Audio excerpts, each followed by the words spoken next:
Мы имеем дело с правым реакционным антиконституционным переворотом.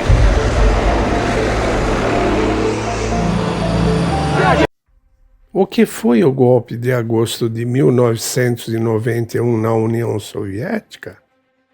Em 19 de agosto de 1991, teve início na União Soviética o golpe de agosto, uma tentativa de tomada do poder por um grupo de altos funcionários, acompanhada pela entrada de tropas em Moscou e um confronto na Casa Branca.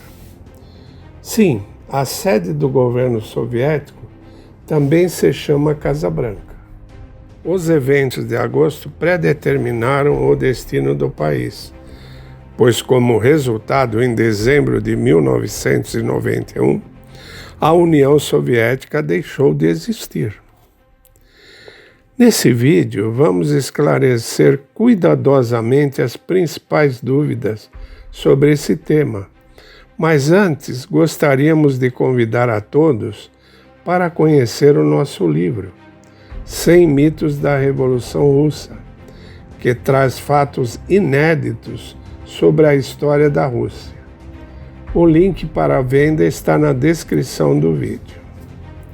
E agora, voltando ao tema, destacamos que entre os golpistas estavam os principais líderes soviéticos: o vice-presidente Gennady Yanev, o presidente do Conselho de Ministros Valentin Pavlov, o ministro da Defesa Dmitry Yazov, o ministro do Interior Boris Pugol, o presidente da KGB Vladimir Kryuchkov e outros.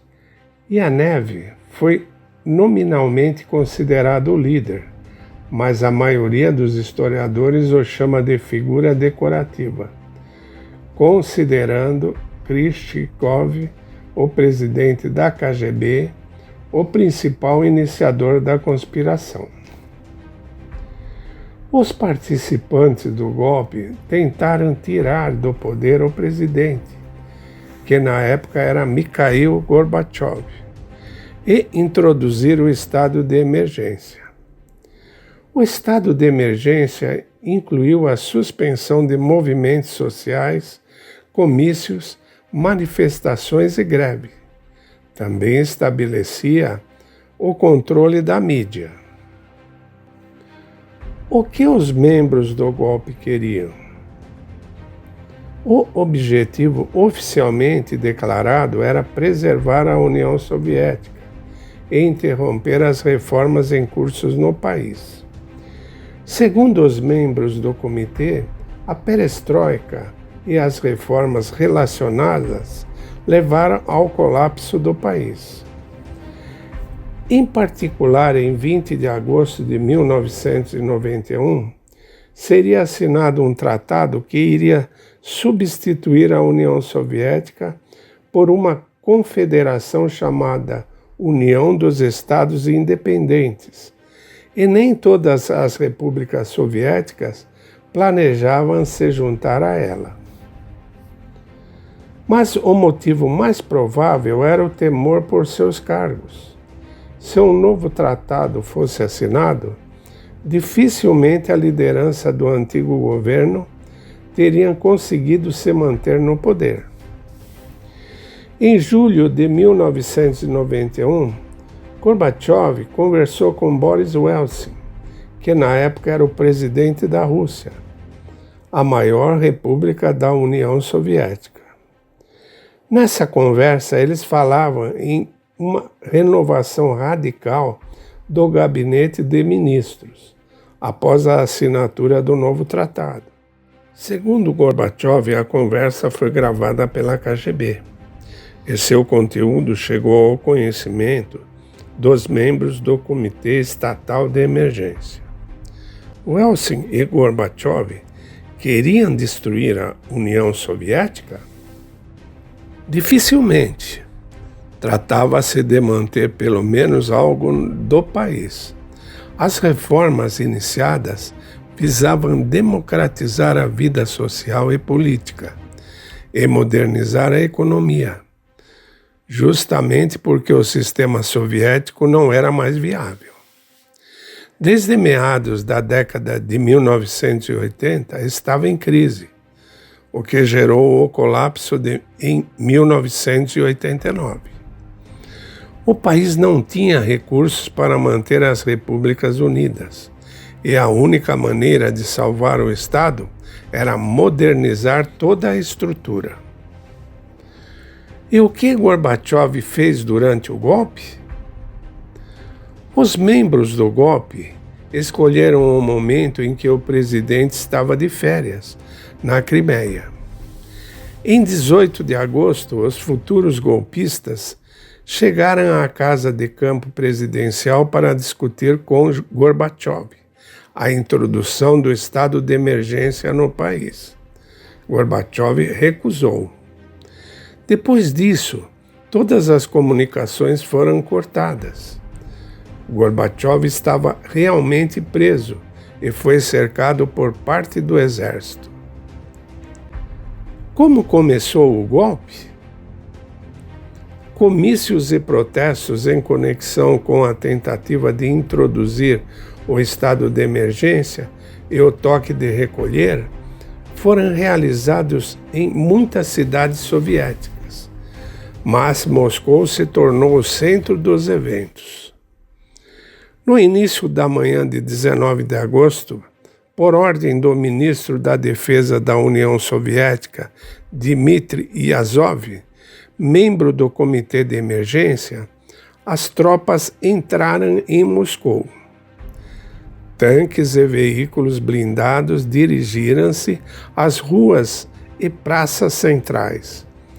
Tropas guardavam as emissoras de televisão, o escritório central do telégrafo, rádios e outros centros de comunicação.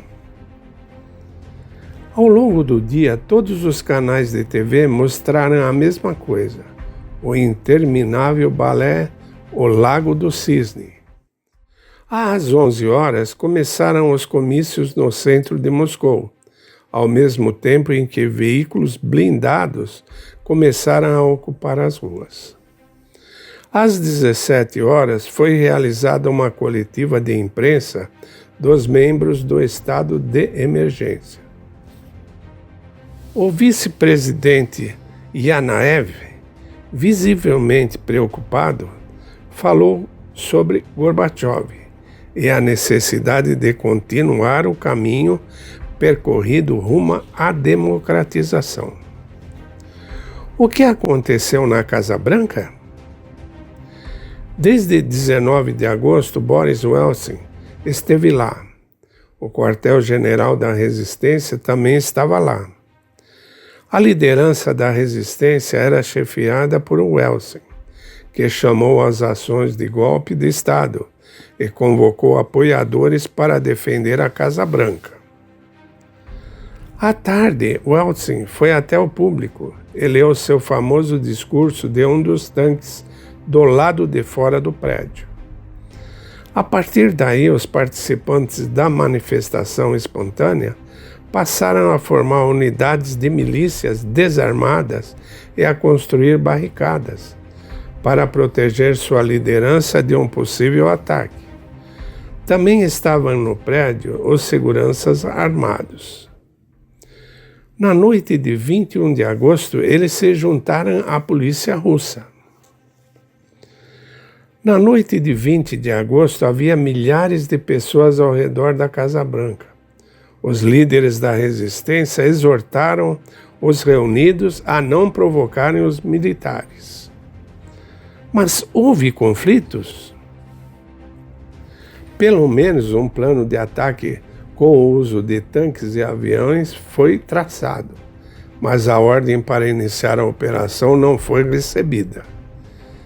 Parte dos militares que participaram da preparação do plano passou para o lado dos defensores da Casa Branca.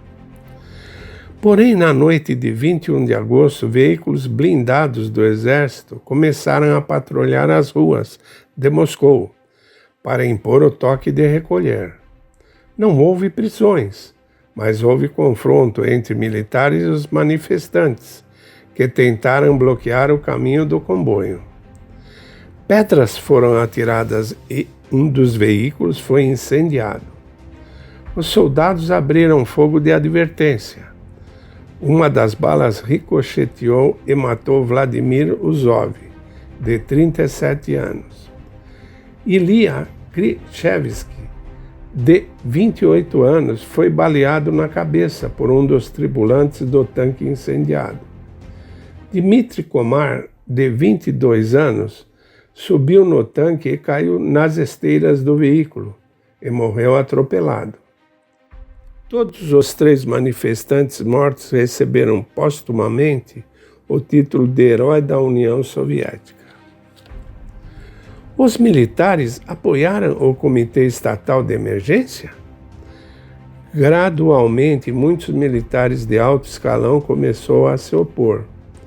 Como resultado, na manhã de 21 de agosto, o ministro da Defesa Yazov foi forçado a ordenar a retirada das tropas de Moscou.